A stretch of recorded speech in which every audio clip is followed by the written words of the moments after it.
What's up, baby? It's Max here. I just had a wonderful time on the Zach Sang Show with Zach and Dan. I talked my new single, Love Me Less, with Quinn 92, Sexuality, Good Times, my full album, and being open about your life and all that good stuff. So I hope you enjoy it. Watch it now. Stay sexy. Let's do this. Zach Sang Show. Hello, beautiful human. Thank you, brother. Matter if it's smart water? Yeah, you can drink all of the waters. I want you to have... Dude. Do you want me to build you a water fountain right here in the studio? Yeah, I would love that. I can't do that, but I could work on it for next time. That would be perfect. Next time, just like me having a nice, beautiful water fountain right here. Like a tiny water fountain, like the ones in elementary school, or maybe like a flash stand scenario where the water comes from above. That would be nice, too, to turn it on and I just open my mouth. Yes. And then I'm back in. Yeah, come on. Please. Let your mind go wild. Make it yellow. But hello, beautiful humans. Imagine yellow liquid. That's a little weird. Yeah, maybe not the yellow liquid. I meant more the fountain itself. But Oh, that will be gold. that would be gold. But is gold and yellow the same color? No, we start? no. I mean, it's a form of yellow. The gold is a form of yellow, but not the yellow that at least I'm trying to rock. Got it. Yes, we have started. Dan is here, obviously. There's no intro. And Max is here. Hey, let's go. You thanks look for having me. really beautiful. You look really beautiful. Super bright. And so does Dan with his just a magnificent outfit. of Had to course. dress the part today. Dude, I love it. Thank you. He was so excited. Yes. I drove so far to get this last night. Yes. I'm Just so for you. happy. I love you so much. He's borrowing it from a friend. He doesn't own this. Good. Borrowing is nice. I may own it now. I Sustainable. may not give it back. Who knows? Hey, borrowing doesn't mean you can't keep it. Exactly. I'm just like, don't give things back. I'm just afraid that if I look over at Dan in the middle of this conversation, I'm just going to start laughing. Why? I can rarely take you seriously when you're not wearing that. Right now, in this moment, almost impossible. Nice and warm What Yeah, I is- look good. and cozy. I feel like you could take a nice nap right now. I And could. then- Actually, this hood is huge. I could just put it over my eyes and go to sleep and ignore you guys. I don't like it. What does yellow represent to you? To me, I woke up and through this sort of dark period I went through, I just felt like yellow is such a bright, electrifying space. It's not an easy color to find, especially clothing wise and whatever else, but it just feels like hope. That's what it feels like to me in a very exciting way, you know? So you mentioned this dark period of time that you went through. Mhm. I want to try to connect everything here. So yellow means something because that's like the light at the end of the tunnel, essentially for you. Yeah. But is yellow the color for the album, or is it just the color for this single "Love Me Less"? It is for the whole album in my mind, yeah, you know? So I came out of that dark time that we're talking about and it just hit me. I love committing to a theme, of course, and I love committing to an era of some sort. And the yellow just really felt like the best representation of what I want people to feel, what message I want to bring. And that is, there's a positivity and there's a love and there's a light and there's an electrifying energy that can't feel surface. It has to feel even through all the BS that you go through in your life, just trying to find that out of it, you know? That's what it felt like to me. It felt like the best color to represent that, for sure. I like what you said. It is hope, right? Yeah. It's opportunity. It's positivity. So let me do some calendar work in my head here. When do you start writing this album? When? Like, how So long I started ago? writing it before the period we were talking about, and I had a few songs, and that's sort of been what's been really amazing about putting out this "Love Me Less" song is that I started the song before I had the really terrible time in my life, and then I finished it after, which is why it felt like the first one to really represent what I want to bring into the new album. So did you go into this album making process in thinking one thing and heading in one direction, and then life hits you, Yeah. and you just got to adapt? Exactly. And it's sort of why I wasn't yellow before the whole thing happened. And that's why it's been sort of amazing to have the beginnings of it also communicate via the second half of it now that I'm finishing the album, because now it's made me choose very specific songs that I want to represent this specific theme and world. So there's songs that you wrote before you hit this dark moment that you're going to keep on the album. Oh, yeah. Is the majority of the album songs that were written and created post whatever you went through? Yeah, I'd say a good 65%, 70% is going to be from after. So I know some of the stuff that you went through, and I think a lot of it's kind of public. Like your voice, losing your voice was a big part of that, I'm assuming. Yeah, huge part for sure. Because you went voiceless. Like you couldn't have casual conversation with people for months and months and months. Yeah, 4 months total, pretty much. I saw you on one of the shows. I found out I had this injury. I think it's something, it happens to performers a lot, and it's not talked about as much as you would think it would be because it is so common. But in the end, singers and artists are vocal athletes. I mean, when we see a basketball player tear their Achilles or hurt themselves, we're not surprised. It's unfortunate, but it's just a part of the world that they're in. Cost of doing business. Exactly. But same with music. There's so many people, luckily, who have gone through what I went through.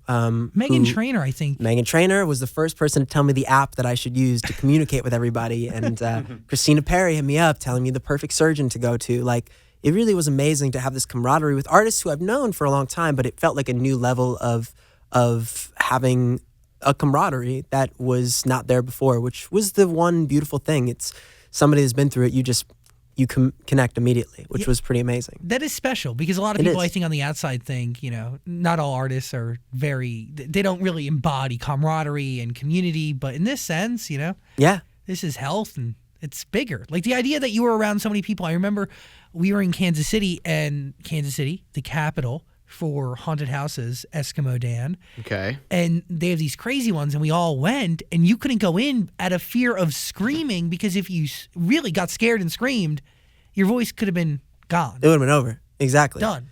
So many of those instances, and I still take those precautions, but yeah, so many moments to be cautious of not risking it, just because once anything in your life, health-wise especially, any trauma, you just see it all differently. Things matter less in a lot of ways, which is beautiful, but even more importantly, you don't take things for granted nearly as much, and you protect the things that really mean the most to you. Dude, strength is shown when you don't speak for 4 months. I couldn't do that. I don't even know how. It was really impressive to watch because we'd have full conversations and he wouldn't be able to talk. Like we'd be sitting on the bus and you'd be communicating through a freaking app. It was a show. It was, but it was almost this, I keep looking back at it, and again, why it relates to everything that I'm trying to bring in this new era of music is really that it was a yogi experience. I listen a lot more. Yesterday I didn't speak all day. I take days where I just don't speak, and I guess it really makes you feel like, what do I really want to say? What do I want to put out there? What matters?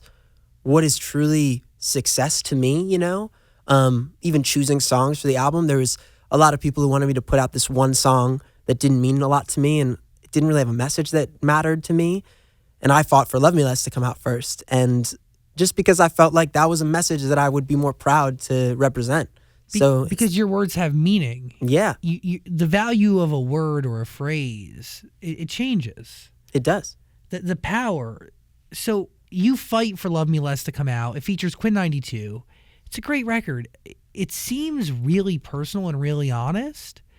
And now knowing just a little bit about what we're about to get from this album, it seemed like the right choice to kind of introduce everybody to this chapter. Totally. Nerves fighting for this song before whatever's about to come next? It was interesting because I guess in another part of the process of this new life, I was with some people that I'd been working with for 5 years. They felt like family, and at the same time that I had the surgery, they bounced, which was it felt like when it rains it pours, and I was just like, what? This is all happening at once, and it just sucked, and I was super depressed.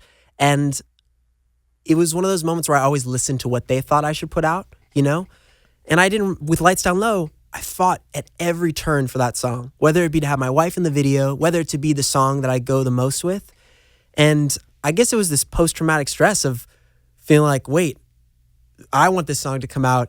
Is it wrong that I want it to come out and not everybody else wants something else to? Like, it almost felt strange that I was feeling good about something that I wanted to put out and other people were feeling good about it too. The people that did help me fight for Love Me Less. So it felt like a great transition because, for one, I did hope that my fans, being I was silent for so long, didn't love me less or didn't, abandon the journey that we were on. And on the other end, it was a personal thing. I wrote the song for my wife. It was the extension of Lights Down Low, and it was after I had this ex who threatened to get her deported and all these crazy things because my wife's British. Just like the little reality moments that take you out of the honeymoon phase and make you think like, oh, things are really happening now. Reality still is happening around me. And that was what it was all about. That's what the song was, is that, okay, I hope that this person that I've devoted my life to doesn't love me less for this baggage that I'm bringing to the table. Wow. There's a lot of stuff to unpack here. I'll start with the back end. How do you have that conversation with somebody that you're either in a relationship with, married to, about to be in a relationship with? How do you even broach your baggage? Do you brief her on, the sins? That's what the record's about, right? Yeah. It's about, would you love me less for all the sins I've made? But then at the back end of the record, you ask yourself, like, would you love me more? Yeah. Because I got baggage and I might be a little crazy. Yeah. How do you broach the subject of baggage? How do you brief somebody on that? I think you do it bluntly. I think for me, at least, with my wife, we have a lot of intense fights, I would say, but the fights get resolved right away. That's the one saving grace. We don't fight for a week if we're having a fight. We have a fight for an hour, and it's about living with my parents or whatever it may be, which is real. Like, we're going to our new place next week. Oh my gosh! And we just get to a point where it just has to be on the table because both of our happiness, it matters. Yeah. If she's not happy, I'm never going to be happy. And I think you just hit it bluntly. It's never a fun conversation. It never makes you feel good, but the result will also it'll make you feel better every time. So you just have to go for the uncomfortable conversation. So let's go back to your answer was so in depth and so detailed, and I don't want to get anything wrong as I'm listening back to what you just said prior to this answer. Talking about the change of team and the fact that you had to convince people. You had to convince people about Lights Down Low, and it ended up becoming a massive hit. Really, it's a forever record that has a lifespan probably after everybody in this room pieces out. That record will still live on. Are you hurt when they doubt your ear now for a second time after you guessed the right record the last time? Definitely not. That's the other side of it, is that I realize that I definitely am not always right as well. And I do really love, I'm an only child, so I really love the opinions of others, I think. But that could also be deadly. It can be deadly, exactly. It's the balance of the two because I need to be surrounded by people. I battle with of course, you want people to love you, but also you have to stay true to yourself. You can't compromise. And I think prior to the last 2 years even of my life, I spent a lot of time pleasing people, just people pleaser. Oh, I should do this thing? Yeah, you're right. I should do that thing. And I don't regret it because it's brought me here. But gosh, there were so many moments that I look back at and think, I really didn't want to do that. Why did I do that? So it all relates to the fact that now I have to fight for what I'm proud to put out because I'm not going to talk about something with you guys that I'm not excited to put into the world. I can't bullshit that. I can't lie about a song that I don't really love being out. But at the same time, I have to listen to the people that I have trust to put around me to tell me what the best of the things I'm the proudest of is to put out, which has been a much more fun thing to say, well, here are the 7 songs that I'm obsessed with. And honestly, Max, these 3 are the best and these 4, you could do better. So I try to humble myself to say, okay, if you think I could do better with those, I will. Yeah, push yourself. Yeah. So Love Me Less is out. Quinn 92 is on it. He's a cutie. He's a good person. Mm-hmm. I saw, by the way, I texted you over the weekend because I wanted to know if you're going to just randomly show up at his show. I also met him for the first time at your show, which I didn't really remember. But You're having a good time that night. Whatever. It's going to haunt me for the rest of my days. Knock on wood. Who goes to who with this record, and how does it start? Because I think there's 2 other writers on it with you guys. Yeah, I wrote most of the record, the entire album with these guys, Ahmad and Roger. They're amazing. I love them. The whole album? Most of it. I'd say 70% thus far, and Got I'm it. obsessed with them. We just have the best time. Ahmad and I toured with Nash when we were doing Lights Down Low. Became really good friends. Started writing together. Roger did Sicko Mode recently. His credits are crazy. And together we have this beautiful just bond. I go to their house and we just create stuff that I'm excited. I leave every day, whether it's the best song or not, feeling so happy that I spent the day with them, which is not always the situation when you write with people. Sometimes you're like, your soul is sucked out or whatever else, unfortunately. With them, it's always the best time. So I write the song with them and my friend Nolan. Quinn hears it because he works with them as well. He's like, I'm obsessed with this song. Do you mind? Are you like looking for a feature? Can I try something? And I was like, yeah, hell yeah, that'd be so, try it. Just go for it. He tries something. It's what you hear. He's about to get married next month. Yeah. We just had a lot in common. And I loved his come up. He's somebody that I think we both have felt like underdogs in the music game. We're the exact same age. We're a month apart. And I think we both have had a tough time of looking at other artists saying like, oh, it's so cool that guy just blew up so fast. But man, we've both been in these trenches for so long, dude. Like, when are they going to stop sleeping on us, you know? And that has been sort of a camaraderie between us as artists, while also being grateful for the fans that care about us and the music we've put out. And that's been something that I really loved working with him on with this song. It felt like, just two underdogs really trying to put a message out. Does that motivate you to keep going? Like, even when you were without a voice, like, you really could have tapped out of tour. You didn't need to do a lot of the stuff. Mm-hmm. You did. But what motivates you? Is this idea that people do see you as an underdog and you have something to prove? I'd say it's more on the end. It's definitely not, because I think if you go for, that's a part of it. Of course, you want to prove people wrong, and that's just a part of our ego. But for me, at least, even in the trauma of going through that experience, I think I've come out of it more so just trying to bring joy and a voice in whatever way to the people that care about my music. That's really it. When they care about a song, when it means something to them, when they relate to it, when they feel it, that's the fulfillment. I think it's all about fulfillment to me, because I see some of the most successful people in the world be depressed, and all I keep reminding myself is, you know what? It's okay to not get to that tippy top point where that one person is at that you constantly compare yourself to, but it's not okay to let your fulfillment wash away and be sacrificed for that platinum record or that thing on the wall or whatever else, because you'll just hate yourself. So it always comes down to, I would rather do a show at a rescue shelter to promote, having like my pup Wink that I'd rather do that to sacrifice maybe that other opportunity, because that's something that I believe in and also makes me happy. And even if it doesn't affect nearly as many people, it affects people in a way I hope that means more than maybe the alternative. So I think that's what keeps me going the most. People really caring more and more each time I share a new story. That's the best type of fuel to receive. But the audience, they matter, but for some reason, you always got to approve or get the approval of gatekeepers or tastemakers that essentially hold the strings behind any sort of vehicle to get your music out there. Why do you think these people effing sleep on you or have ever slept on you? Man, I mean, I feel like that's the other thing. You just can't even care about it that much, marinate it. Yo, beautiful human. If you're ever stopped at a railway crossing and the signals are flashing and you don't see the train, or it looks like it's moving slow, and you're thinking maybe you can get across the tracks before the train comes, think about this. In 2018 alone, 270 people were killed at railroad crossings. 270. Stop.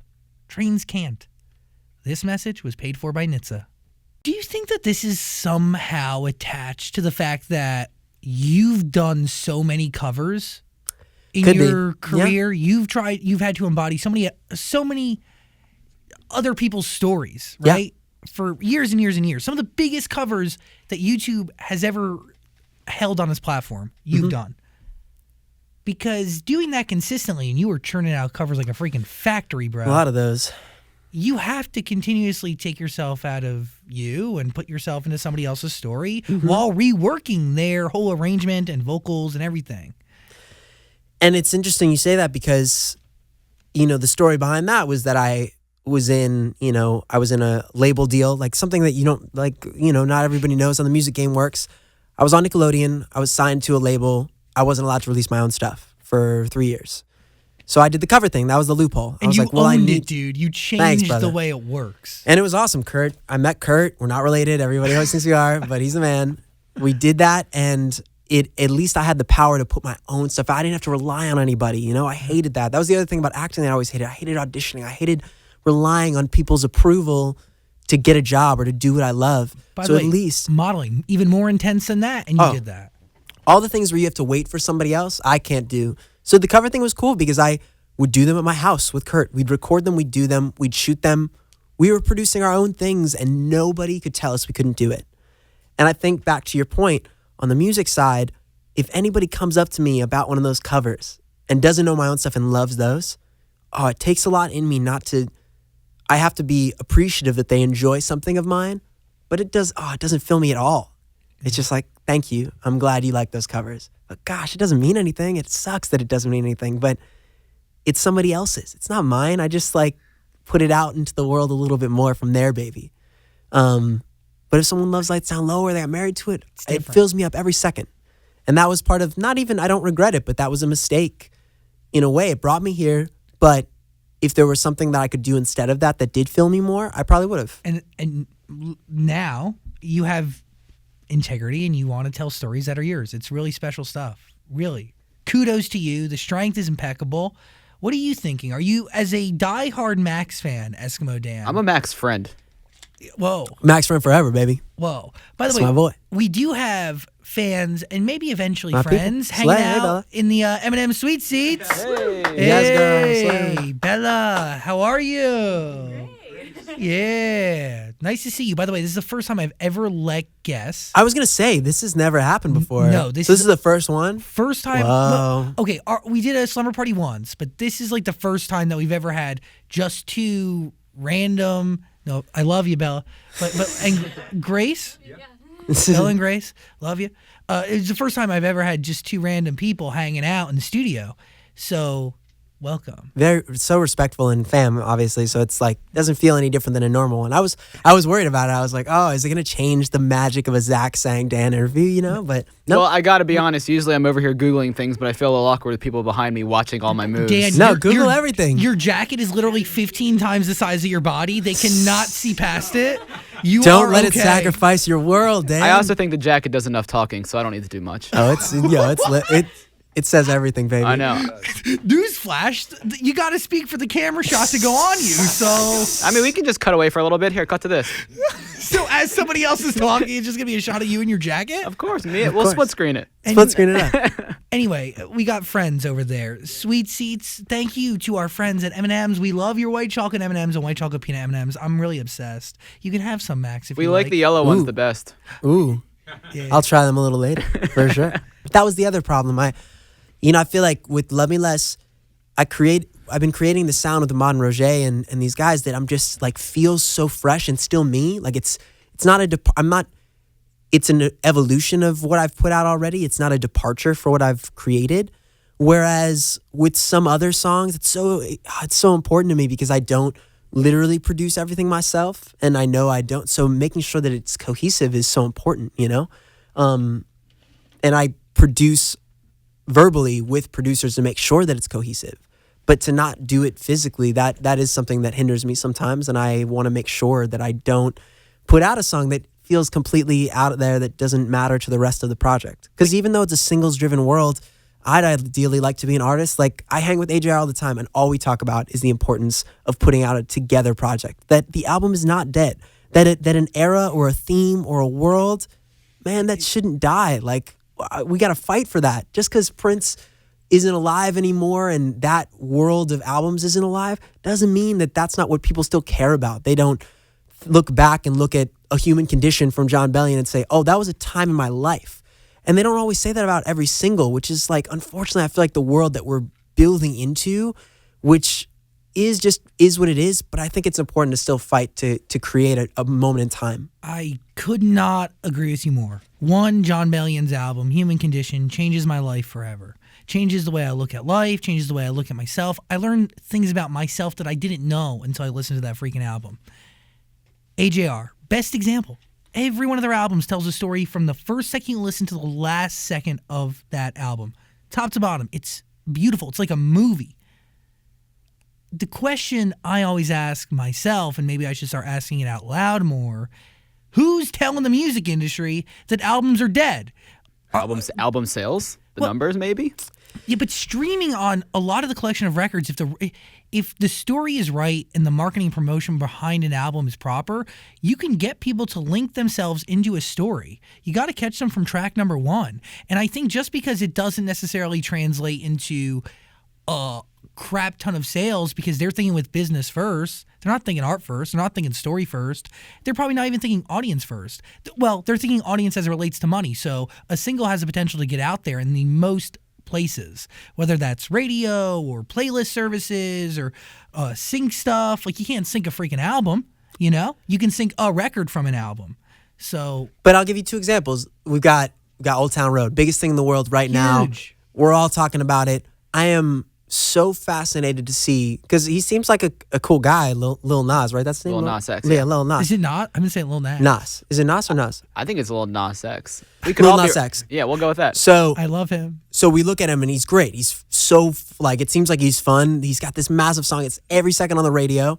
Now, I, as someone who is a fan thus far, thinks it's great and loves the song and it's changing the game.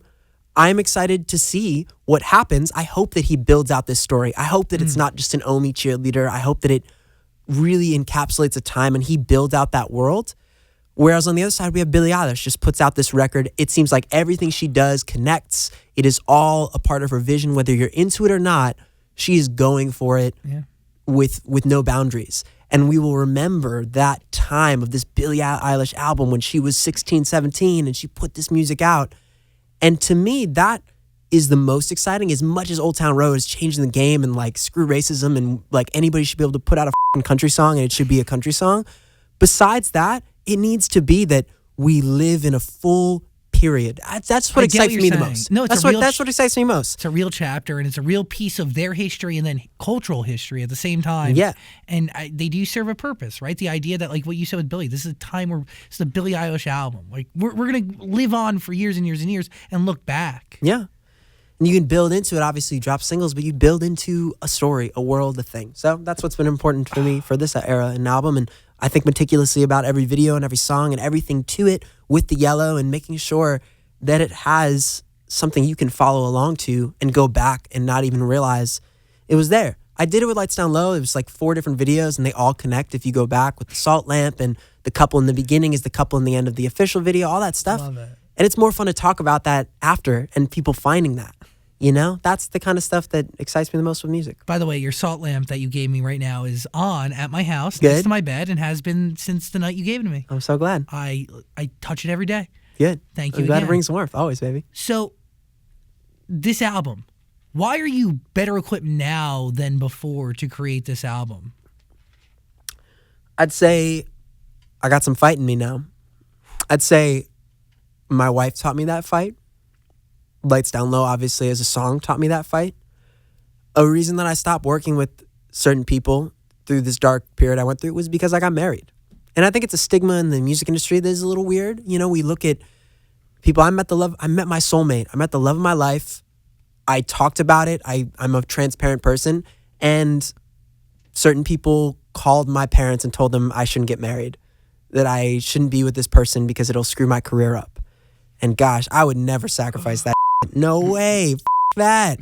But that's And it's so gross, but that's the reality. And it's something I feel like people don't talk about as much. I put myself in this position. You know, you have people who are finding an escape through music. And maybe sometimes that escape for some people doesn't involve knowing everything about the life of that person or the life of that band. And you can be completely mysterious, I'd say, as an artist, not share any of that. Or it's cool now that people do share it. But it's a sad thing that isn't as much talked about, that, like, let's say Taylor Swift got married tomorrow to not a famous guy, to just like a guy that she just loved. Would we all be pissed that there wouldn't be any more Taylor Swift dating stories? Would it change her music for us? Would it screw up our image? Would she sell out stadiums? It's something interesting that we don't talk about that much, but I would hope that people would still love her just as much. Just like Ed Sheeran marrying his soulmate, you know? But we feed into it. We want to know who Taylor Swift is dating. We want to know what drama and all that. It's a part of the culture of it that we all love. It's a story that we all get a chance to follow. And her story's our story. Her story's our story. So maybe in that moment, maybe people would care, but the question is for how long and I don't know. It's a really interesting thought of marriage and perception and like how transparent and how genuine should a human being be? Yeah. Because we live in an age where genuine is what is, I don't want to say demanded of us, but like you want to be. You don't want to be bull squash. Why would I want to sit here and have a mask on and be anything but this? Even if I'm wearing all yellow, there's no way I could say anything but what is coming to my mind. I can't not tell you exactly what's happening. I can't lie. I can't bullshit you. So I guess back to your point, what have I learned? To not ever hold that back with this new music, with every story. Not sugarcoating it so it sounds more poppy or is more relatable. If my wife had a crazy surgery and almost died, I'm going to say that in the song. Or if we have a scared pregnancy, I'm going to say that in the song. I'm not going to sugarcoat it and make it more relatable overall. I'm going to be so direct about that specific story. And so I guess that fight is fun because it's exactly, there's nothing I've held back, and I can never look back on this album and say, oh, I wish that I was more honest about that specific story for that song. But your stories have the potential to find the people who need your stories. So the idea that people aren't going to like your music because you're married or not is kind of crazy because, one, I think there's an audience for everybody out there. Two, there's going to be people out there who relate and need those stories, right? They might not be 12-year-old girls, but it might be, 28-year-old women. Who you get what I'm saying? 24-year-old women, 23, But even 18, for the 12-year-old girls, it's like I would hope that a healthy relationship is something that we should be representing more in music, in media. Amen. Whether you're gay, straight, you're bisexual, you're transgender, there are healthy relationships in all of these places, and your sexual fluidity should be represented well. You shouldn't be afraid to be that. Like everybody thinks I'm gay, and if I could be gay, I would be gay. I'm just not. Yo, same. Right? I would be ecstatic to be gay. My wife and I talk about I hope our son or daughter is exactly who they're supposed to be. And the point of saying that is that I feel like us as a society having all of these role models who maybe don't give us exactly what their life is like, they are just an escape, then makes those young 12-year-old girls think my life can only be this to be super happy and something that everybody will be proud of me for.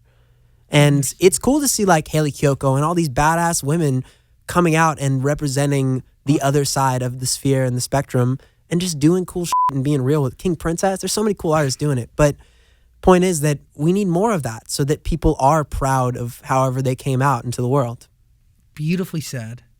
Authenticity wins. Just be yourself and try your best. That's all it really takes. Yeah, Dan, I feel like you're very moved over there. I am very moved.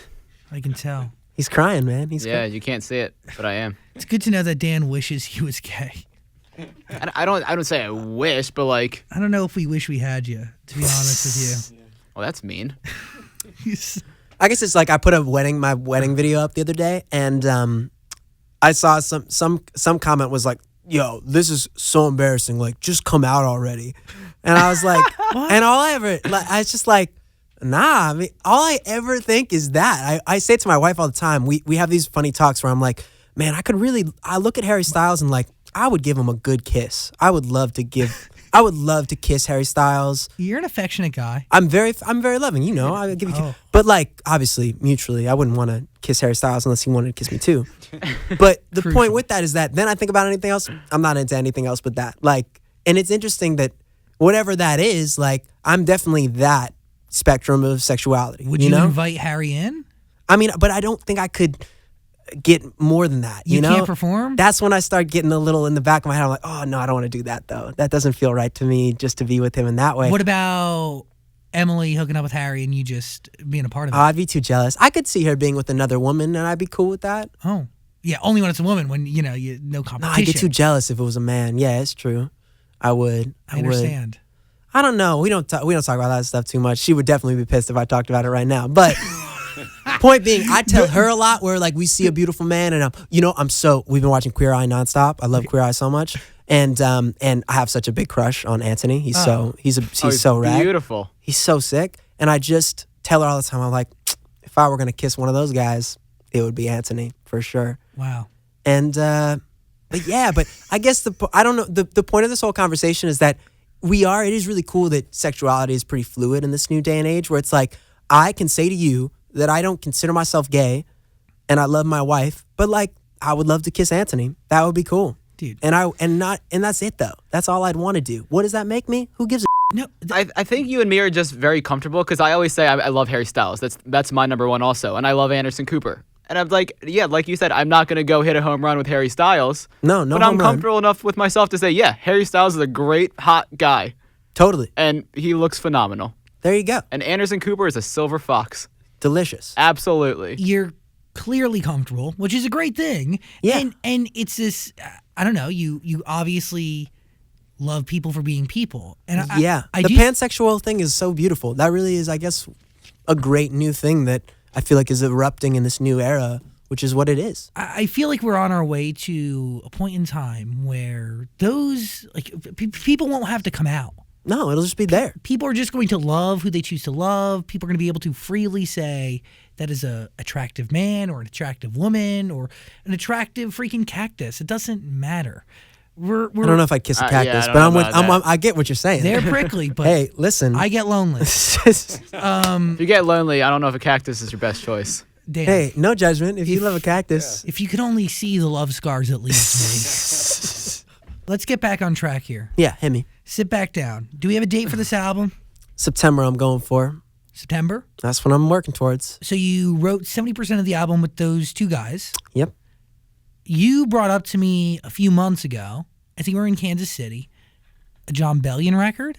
Yeah, we're still working on some stuff. Does that song exist? There was one, and I think another artist is putting it out, which is cool. But we're gonna create something even more special. I promise. Whoa. I love working with Bellion, man. He's so. I think it's just because we're both New York boys, very passionate New York boys who just love exactly what we're talking about, stories and music, and making sure that it's real. And we both love gospel. Like anytime with Basement Party from my last record. Oh, we were just two kids in a candy store doing gospel harmonies on that song. And so working with John for sure. Did you write that song that he presented to you? No. Which the one for this record? That was the problem. The one that he hit me up. So the song that's going to another artist, he sent me a text and he was like, "There's no one but you that I want to sing this song. Nobody that could represent this song more than you could." And so I sang it. Then I went through my surgery and didn't talk to him about it for a while. And in that time, it wasn't fair for that song to not be out. So another artist sang the song, and now John and I are going to work on some new that we write together. Is that song out? Not yet. It'll be cool when it's out. I'm excited to hear what the other artist sounds like on it too. But it was one of those moments where it was an unfortunate part of the story where like I waited 6 months because I had a dark period, and in the end, that's why I like to mostly write my stuff from scratch. But also, yes, and everything's meant to happen the way it happened. Exactly. You can't fight the universe.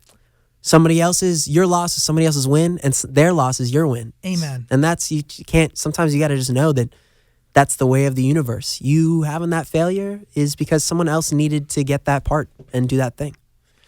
Well said. How would you describe the sound of your upcoming album or your sound today? Because when you think of you think of either sex on the beach or lights down low, and I'm like, what is it actually? Gosh, I would say it's raw. It's a lot of energy, whether that energy is in an emotional way or in a love me less way, where it's more upbeat and inviting. But I'd say overall, it always comes down to an electrifying energy wherever that's harnessed, and that's what it is. And of course, that's soul, that's pop, that's gospel stuff. But I'm always a pop boy. State of pop is strong, baby. Let's go. Well, I think it's funny because, like, obviously a lot of people know you from Lights Down Low, but if you ever see yourself perform, it's the complete opposite. I mean, you are all over the place, drenched in sweat, and I just don't know, do people not connect that still, you think? I don't think so. Yeah, a lot of times when people come to a show, they're hopefully pleasantly surprised that it isn't just the Lights Down Low vibe, and I love getting to that song in the set because that's usually the slow moment, which is beautiful to have that connection in that way. But it is ironic that that's the song that people know the most, and yet most of my stuff is it's so opposite. A lot more energized and in your face, I guess. Mm-hmm. That song's success is pretty outstanding, but does it set a level where you feel like you have to match it or surpass it? Absolutely, in certain ways. There's a pressure. Mm-hmm. A lot of people ask that, where it's like, what changed? nothing really changed, but the pressure of now this one thing exists that most people know, even if they don't know me. And that is a representation of everything for me.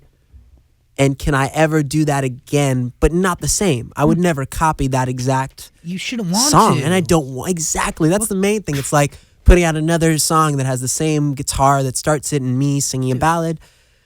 That I feel like that would be a cop-out. So all I come back to whenever I'm writing a new record trying to do that is exactly that. Where did that come from? Why does it mean something to people?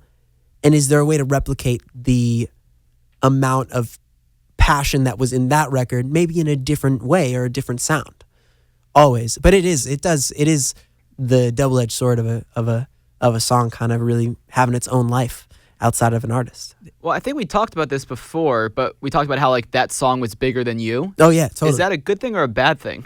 It's both. It really is both. Because on the one end, gosh, I was listening to something earlier where I did a performance for a sports thing and it was like not ideal. It wasn't great. It wasn't very good. And these guys are just fucking tearing me apart. They were like, yo, this dude's garbage, this guy. And it hurts. When you get, it doesn't, like, I put myself in that position, but when somebody hates on you, it never gets easier. You just build thicker skin. You're just like, all right, I mean, this is me. So if you don't like my yellow wearing pop singing ass, then I don't need you, you know? But it still hurts. And funny enough, in that same thing I listened to, they're like, oh, I know this song. Oh, it's this guy. Like, I know this song. Oh, and they suddenly were like, oh, well, this is a good song. This is a good song. And I was like, fucking A. Like, on the one end, it's great that that's something that people can come back to and connect with. And on the other side, it is only frustrating if, they don't. I would love them to know more, of course. Yeah. I would love them to know more. But I'm happy that people care enough to know all of it. And maybe Lights Down Low isn't even their favorite song, which is great too. So I got to just be grateful for anything anybody cares about, you know? There's a million artists, a million things in the world. They care about you. That's the coolest. So even in a small way, that's the saving grace. Yeah. Has there been a thought, and this might be a hard question, I don't know, but have you ever thought of the idea of possibly becoming a one-hit wonder with Lights Down Low? Man, as long as I have babies with my wife and a happy family, I've thought about that and I'm like, cool, that's it. That's fine. That really is truly, I think about it all the time because almost on the one end, I'm very happy with my world. I feel very fulfilled and there is success and I can walk into a grocery store and nobody knows me. I can walk into an airport, 5 people come up. I'm happy with where I'm at. I can only imagine. I saw Shawn Mendes in the airport the other day and like people following him around and I don't have that kind of life, which on the one hand is maybe you aspire to play arenas and have that life. But on the other end, I'm happy that I can maybe one day just have some babies and like chill and it not be that much pressure. But I'm grateful if it's the one hit, it's that song. Man, I'm glad it isn't a song that I hated, you know? I don't think you're a one-hit wonder. I'm working to not, for sure, man. I appreciate that. No, you're not. But I think about like my life. If I got fired tomorrow, like what would you know what I mean? Like what would I do? Like would I be happy if I ended everything today? Like Yeah. would you still make music even if you weren't performing and singing the lyrics? Forever. Make music, help artists. I'm so obsessed with the world around it all. Yeah. How the music gets to your ears, you know? That's such a thing that I think sometimes we don't even think about. Where did you hear that song? Was it on the radio? Was it on Spotify? Was it on Walmart? Was it on the Zach Sang Show? It's like that fascinates me and gets me excited to help others find a way to bring their music to every sphere where people can hear it because that ultimately is how I got Lights Down Low out the way I did with the team I have, you know? So I would always be involved with people, whether it be writing the music or helping them bring their art to fruition. Cool. Good. And I want to see my kids play soccer games. And I have the most obsessed thought of just going to like toddler ballet. I'm so excited for that one day. Oh, that looks like heaven. What year did you start dancing? When I was a little kid, yeah. When I was like 5, 6. Put you in, what did you start? Tap, jazz, ballet? It's a little ballet, yeah, ballet. Wow. A little jazz ballet, yeah. And that's the thing. I see a lot of artists, and you know that is one thing we don't think about. It's like, gosh, I want to be as successful as I can be. I would love to play Madison Square Garden. I want people to know my music around the world. But if you ask me right now, would you rather that or would you rather have like longevity and pretty good success, and you get to go to your child's toddler ballet class every day? I would choose that every time. Beautiful. I have a question. Who would put on a better performance at MSG today, you or the Knicks? That's a great question. Man, I'm a diehard Knicks fan, as you know, And they suck. I got the heart. Hey, Dennis Smith Jr. is pretty good. And I hope we get KD, but you know, I would love to put a performance on it at Madison Square Garden. I ain't trashing the Knicks. They're too good to my heart, but yeah, they need to get better because it's so hard to love them. It's so hard. Yeah. So that was a very polite way of not answering your question. But I would be honored to play there, and hopefully I'd put on a better performance than this season for sure. Danced around that one. I can't dance around it. I did this thing at the Jets the other day, which was I'm just gonna say I did this Jets thing and people were trashing it, and it was but Oh, is that the sports thing? yeah, I did the the sports unveiling thing. of the jerseys. Oh my god, it was so bad, and it was just a hodgepodge of bull. But point being, I said something at the end of the song like about how it was a rough season. I'm a Jets fan. It has been a rough Oh, season. they must have. It has sucked, and nobody was happy about that.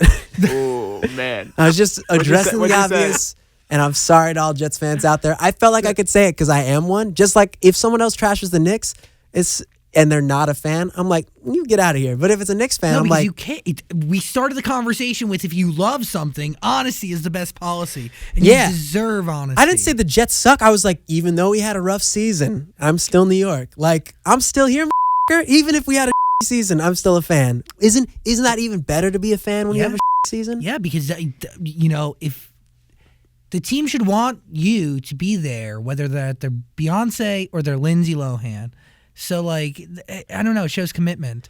Exactly. Lindsay Lohan, Beyonce. I mean, we all want to be at our Beyonce, but you know, We can't always be there. how is she always so on point? It's the ride or dies that matter.